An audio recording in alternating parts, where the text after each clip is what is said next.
Romanos capítulo 12, versículo 3, diz assim a palavra do nosso Senhor: porque pela graça me foi dada, porque pela graça que me foi dada, digo a cada um dentre vós que não pense de si mesmo além do que convém. Antes, pense com moderação, segundo a medida da fé que Deus repartiu a cada um. Só até aqui a leitura da palavra do nosso Senhor. Vamos nos dirigir a Deus em uma oração. Senhor nosso Deus e nosso Pai, é no nome do Senhor Jesus que nós nos apresentamos diante da Tua santa e bendita presença, Senhor. Pai querido, tudo isso aqui só tem sentido porque o Senhor nos amou primeiro. E isso é a forma que nós temos de Te adorar, de Te engrandecer, como uma forma de reconhecimento acerca de tudo aquilo que o Senhor fez por cada um de nós. Pai querido, o Senhor conhece as necessidades da igreja, o Senhor conhece o Teu povo. Por isso, nessa manhã, Senhor, eu Te peço, desobstrua o entendimento, abra os corações para que a Tua palavra encontre em cada coração uma terra fértil.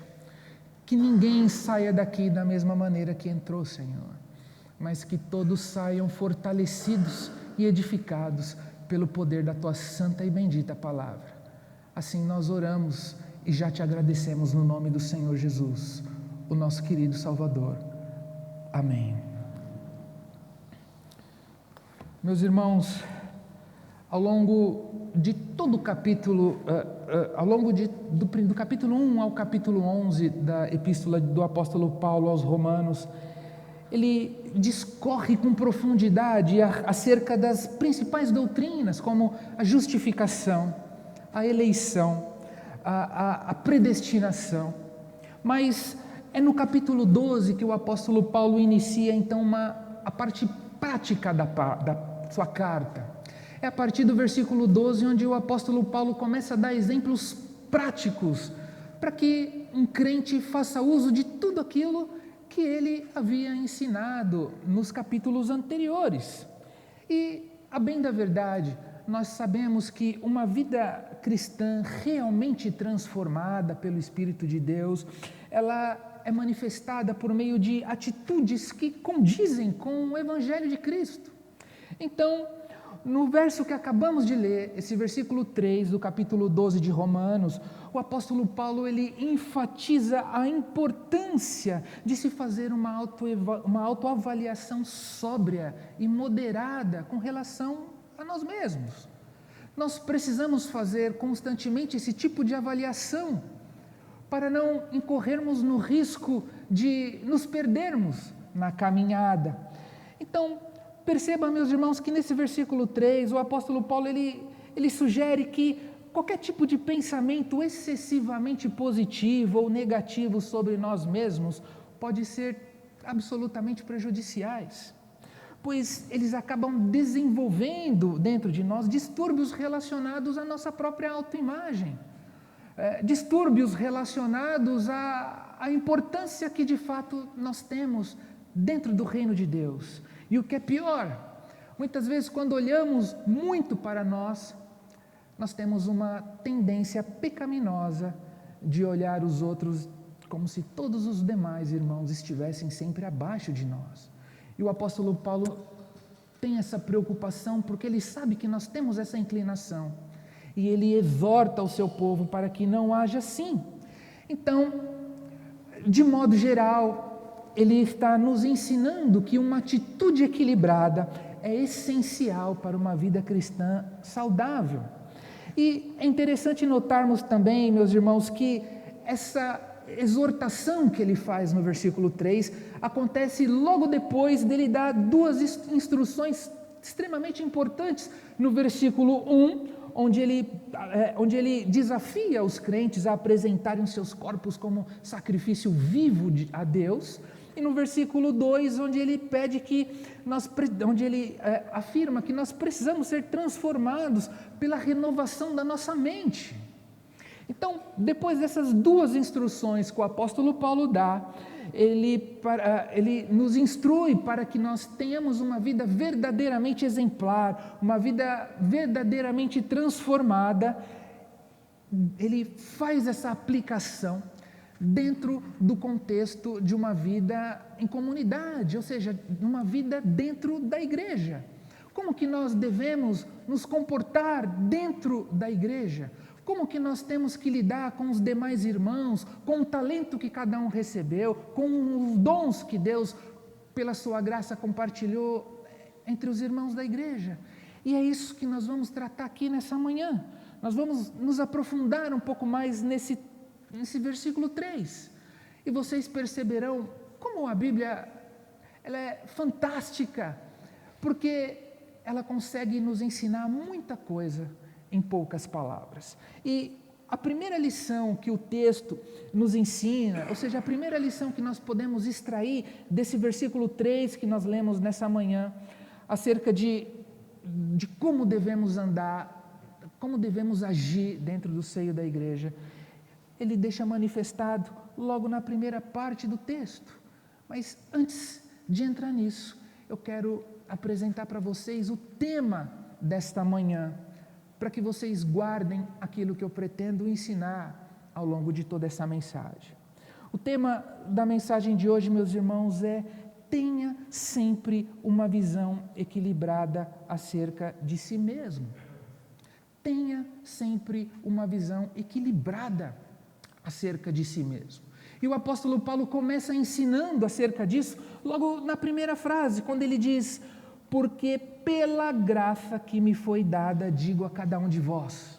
Então veja, a primeira lição que nós precisamos aprender aqui nesse versículo 3 é que todas as funções são atribuídas de acordo com a graça de Deus.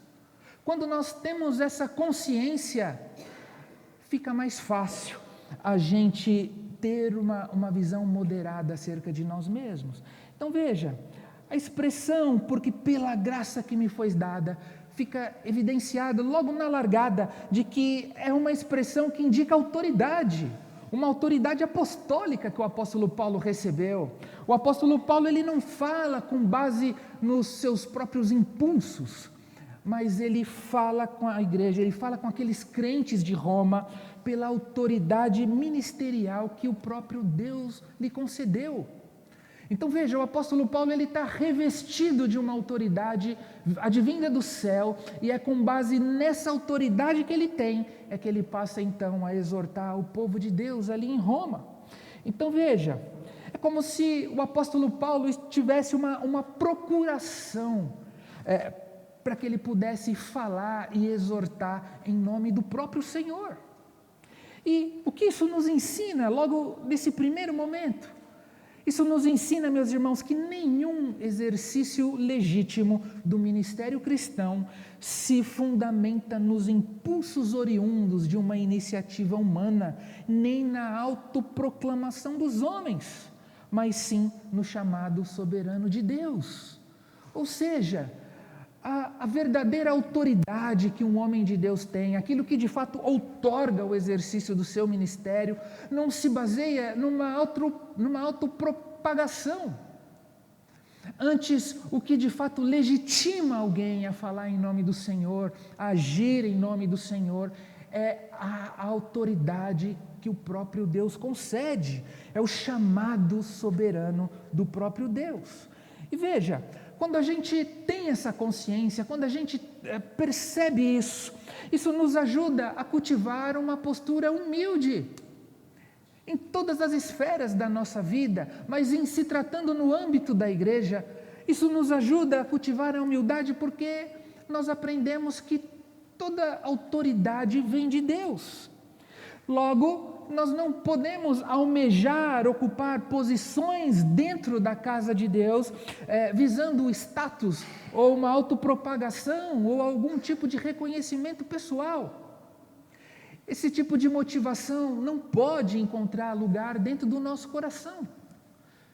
Logo na largada nós aprendemos que é o Senhor quem chama aquele a quem Ele quer, e é Ele mesmo quem vai alocando cada indivíduo no seu respectivo lugar, na sua respectiva posição.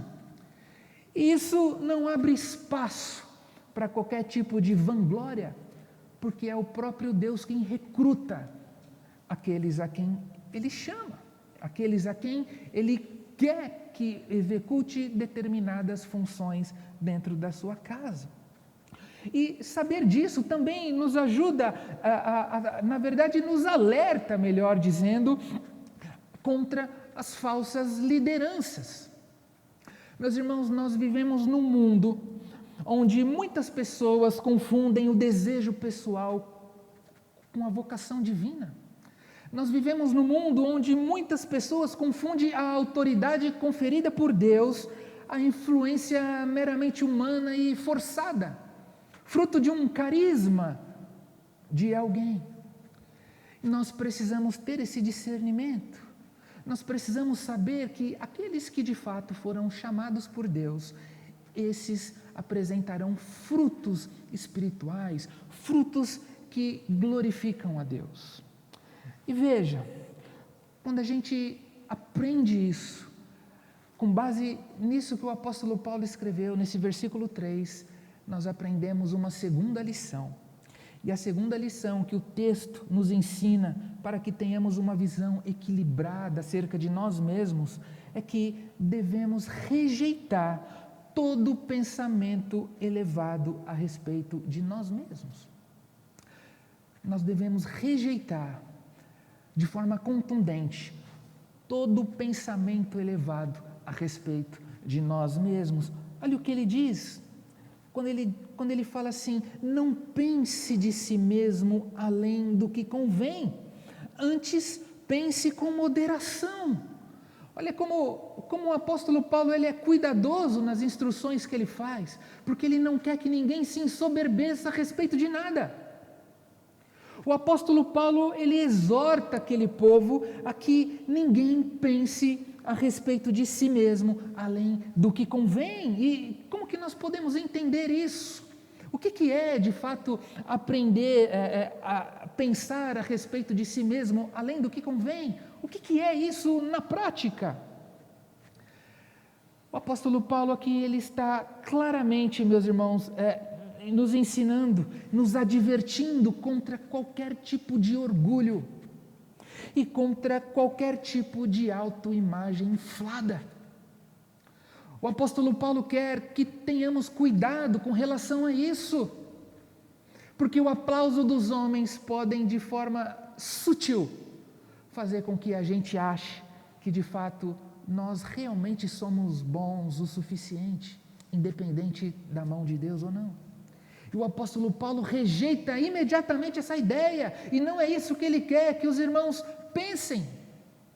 Quando ele pede para que tenhamos uma imagem moderada, um pensamento moderado acerca de nós mesmos, ele quer justamente evitar a soberba dos crentes. Então veja, reparem também, meus irmãos, que trata-se de uma exortação individualizada, quando ele não se dirige exclusivamente à liderança da igreja, mas ele fala com todos, ele diz, cada um, digo, dentre vós. Então, perceba que ele sabe muito bem que essa inclinação, ela pode sim encontrar lugar dentro do coração de todos os membros da igreja, independente de exercer uma função oficial na igreja ou não.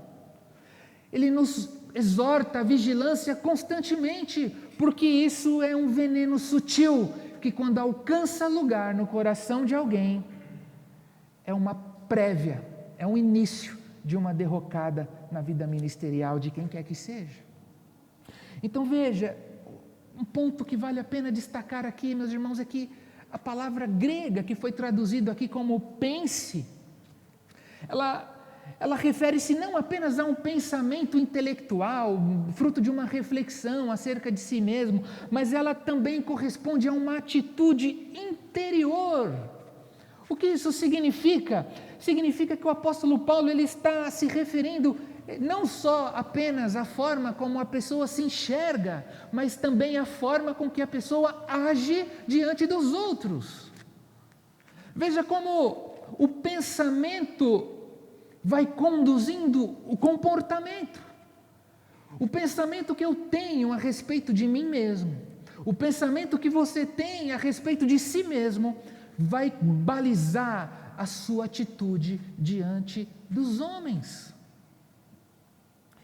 E isso é um perigo, porque é neste momento que inicia-se um distúrbio a respeito da sua autoimagem, e o apóstolo Paulo está nos ensinando que isso é absolutamente incompatível com o Evangelho de Cristo. Quando ele diz, não pense acerca de si além do que convém, nós podemos entender isso, meus irmãos, como um pensamento exagerado a respeito de nós mesmos, um senso de superioridade com relação aos demais. Isso também pode ser entendido como uma autoavaliação distorcida, como eu já mencionei, mas fruto de uma mente que ignora o fato de que é o próprio Deus quem é a verdadeira fonte de todo bem, de todo dom que Ele distribui entre os membros da igreja.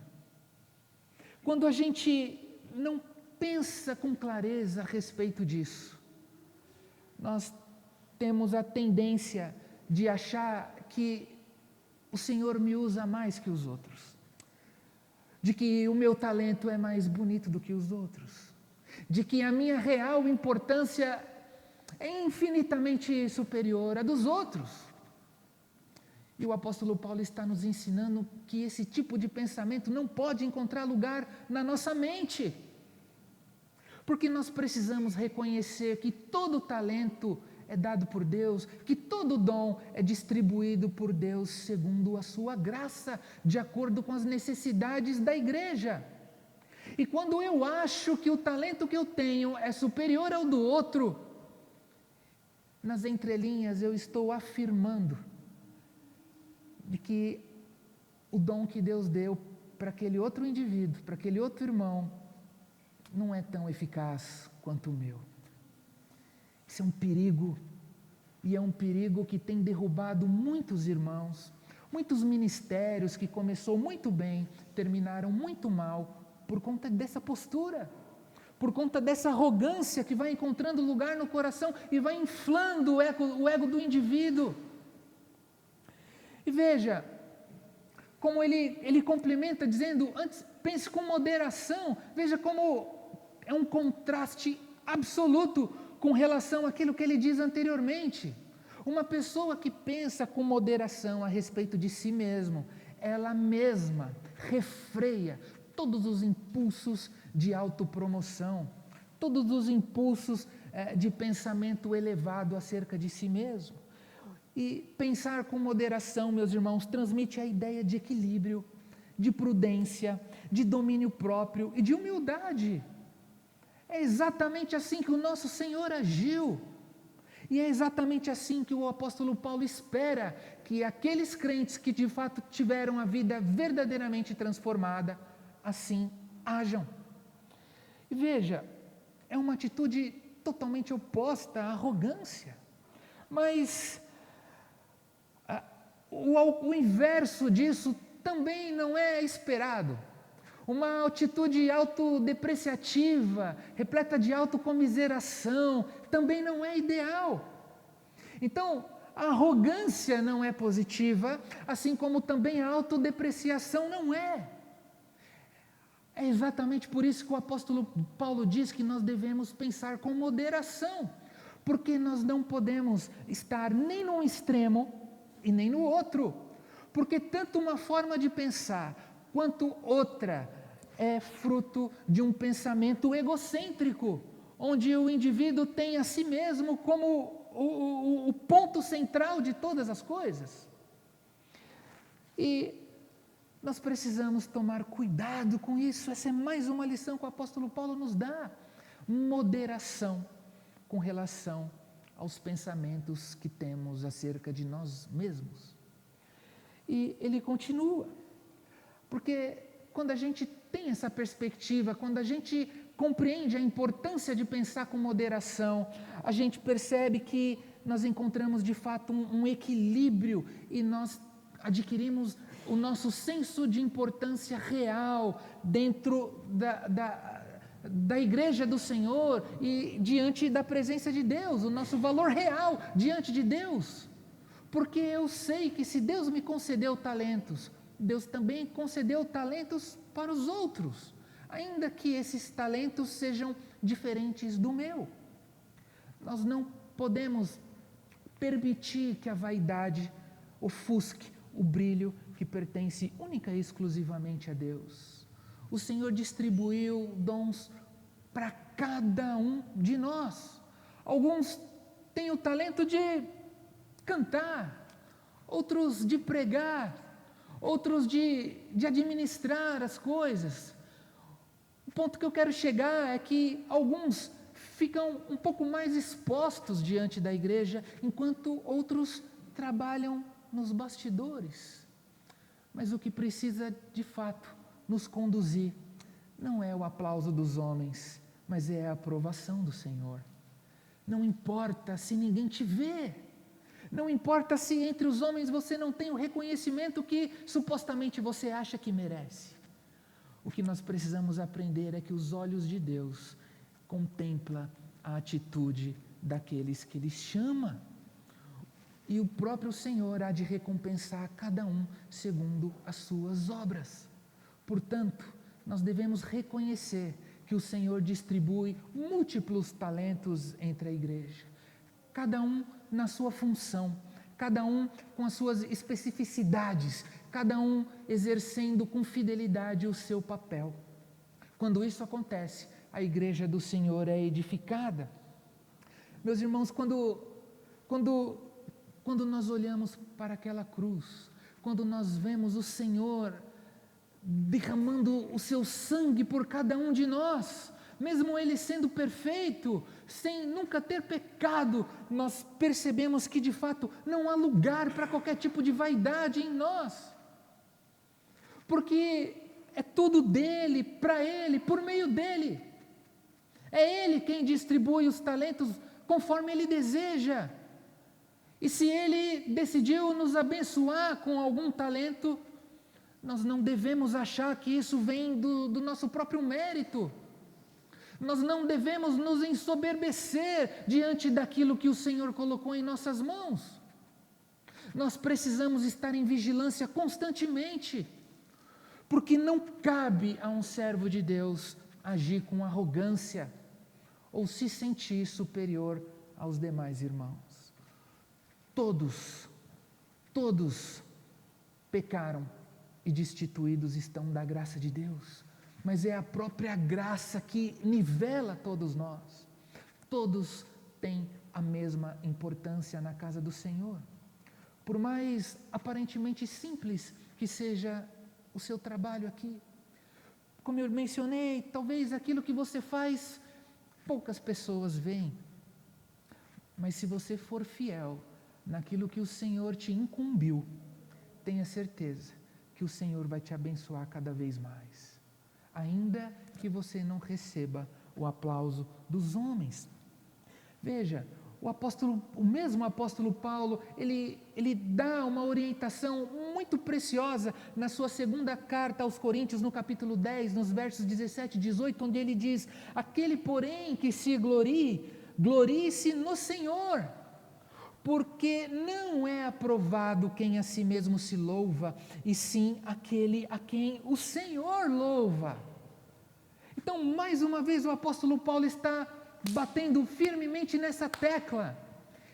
É o Senhor que exalta.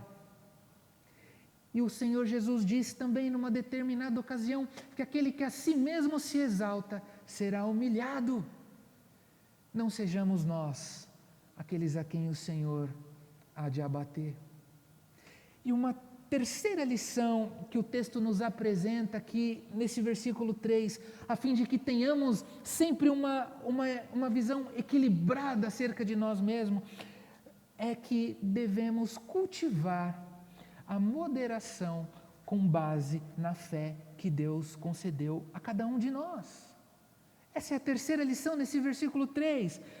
Quando ele diz assim, é que percebemos isso. Veja, olha como ele termina o verso, segundo a medida de fé que Deus repartiu a cada um. Então veja, segundo a medida de fé que Deus repartiu a cada um.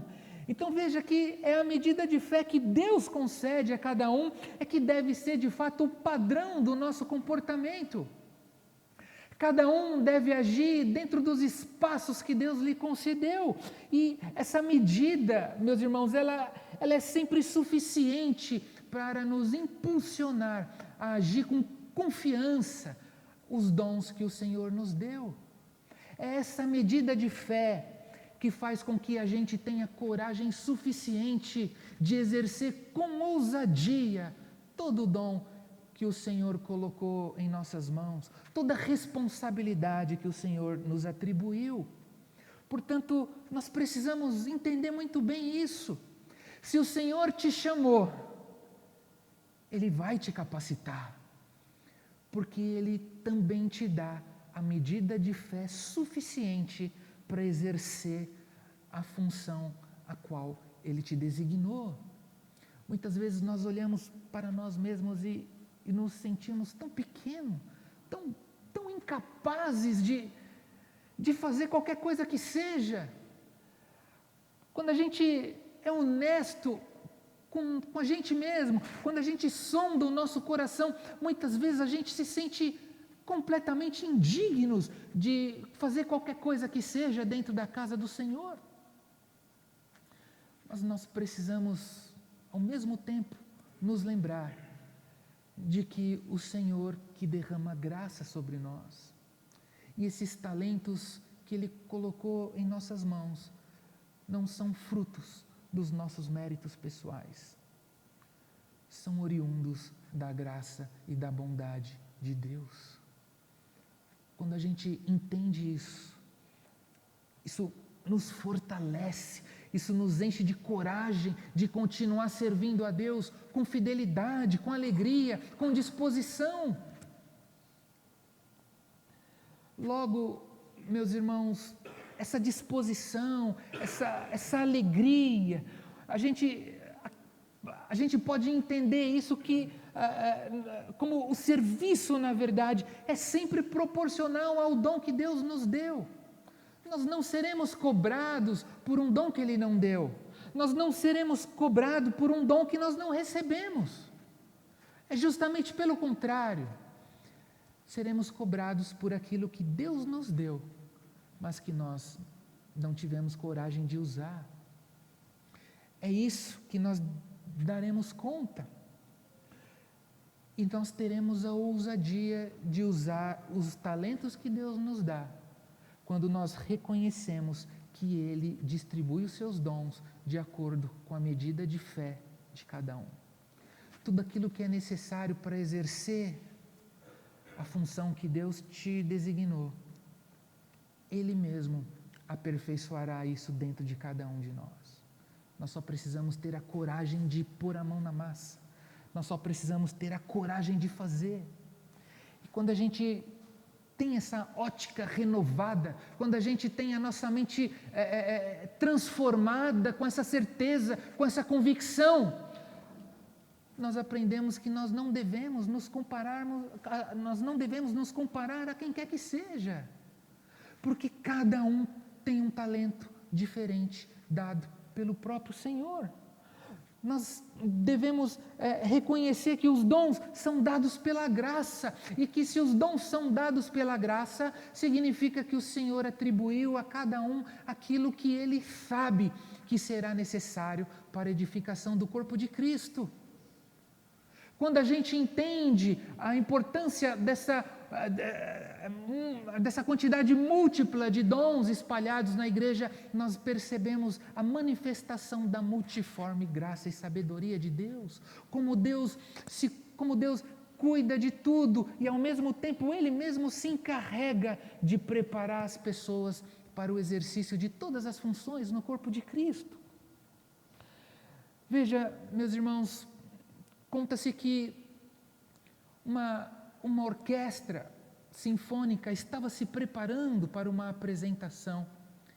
Todos estavam bastante engajados, porque todos ali estavam se preparando para tocar uma das sinfonias, as sinfonias mais belas já compostas por homens. A expectativa em torno daquela sinfonia, daquela apresentação, era muito grande. E os músicos estavam cientes disso. Esses músicos estavam ali afinando seus instrumentos, cada um com todo cuidado, sabendo a importância do seu papel dentro do conjunto daquela obra, até que um determinado violinista, ele se achava talentoso demais e ele queria que o seu talento fosse percebido. Então ele passou a tocar um pouco mais alto do que deveria, mesmo quando a sua parte na música era só de acompanhamento ou um tom mais baixo de uma nota musical.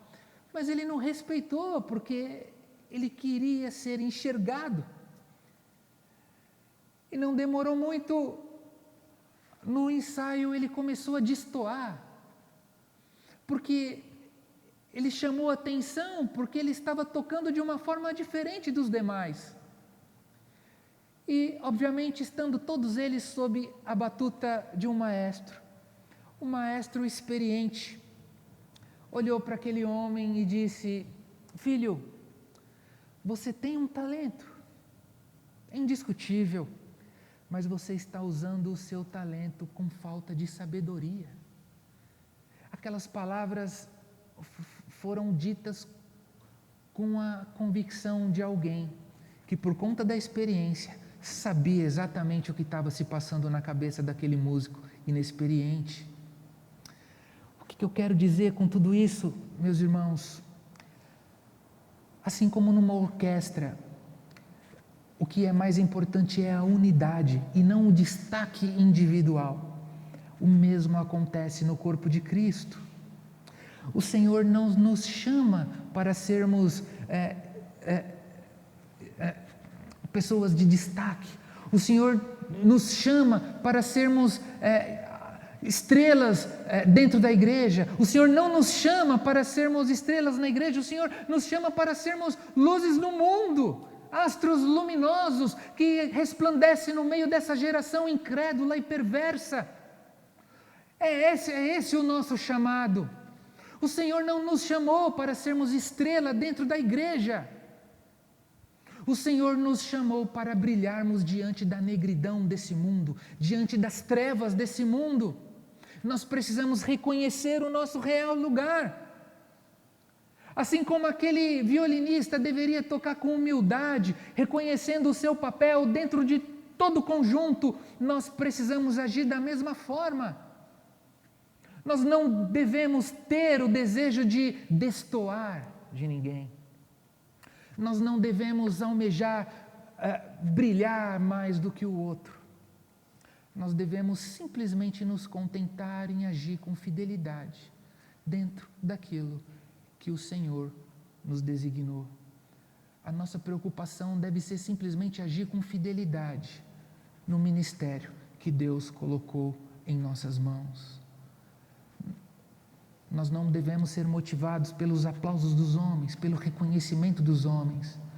Nós devemos ser motivados pela aprovação daquele Deus que nos chama, nos recruta e nos prepara para exercermos a colaborar de qualquer maneira dentro da igreja do Senhor. Portanto, meus irmãos, lembre-se disso. O Senhor nos chamou para sermos luz neste mundo e não estrelas dentro da igreja. Nós, já nos dirigindo ao fim desta mensagem, nós aprendemos aqui que todas as funções são atribuídas de acordo com a graça de Deus. Nós aprendemos também que devemos rejeitar todo pensamento elevado a respeito de nós mesmos.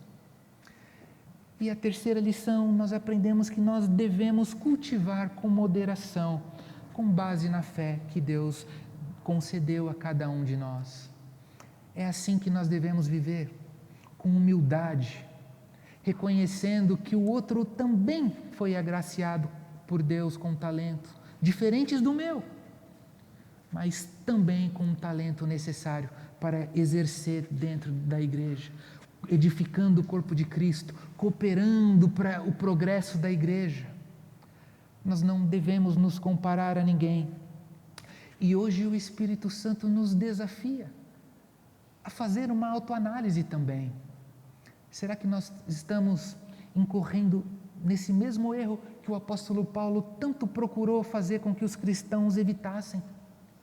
Será que a gente de fato acha que o talento que temos é fruto dos nossos próprios méritos?